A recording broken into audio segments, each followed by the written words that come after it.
আপনি কি জানেন ভারতের সমুদ্রের বুকে দাঁড়িয়ে আছে এক বিস্ময় যার নাম পামোবান ব্রিজ। এটি শুধু একটা সেতু নয়, এটা সাহস, প্রযুক্তি আর প্রকৃতিকে জয়ের এক ইতিহাস।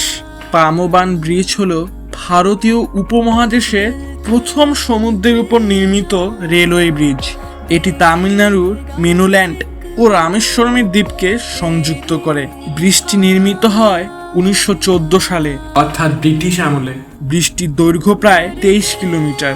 এই ব্রিজটি মাঝের অংশটা খুলে গিয়ে জাহাজ পার হতে পারে। এই অংশটি তৈরি করেন জার্মান ইঞ্জিনিয়ার শেফার এবং তার টিম। 1964 খ্রিস্টাব্দে ঘূর্ণিঝড়ে ব্রিজটি ক্ষতিগ্রস্ত হয়। আর এখন 2025 সালে এসেছে আধুনিক ভারতের নতুন গর্ব, ভারতের প্রথম ভার্টিক্যাল লিফট রেল সেতু, নতুন Pamban bridge. 72.5 metre lifting span, যাতে বিশাল জাহাজও পেরোতে পারে অনায়াসে। তবু ইতিহাসের ছোঁয়া ঠিকই রয়ে গেছে প্রতিটি রেল লাইনের মাঝে। পামবান ব্রিজ কেবল একটি নির্মাণ নয়, এটি এক মিলন প্রযুক্তির, সংস্কৃতির আর ভক্তির। এই সেতু দিয়ে হেঁটে গেছেন লাখো তীর্থযাত্রী, পেরিয়েছেন হাজারো স্বপ্ন।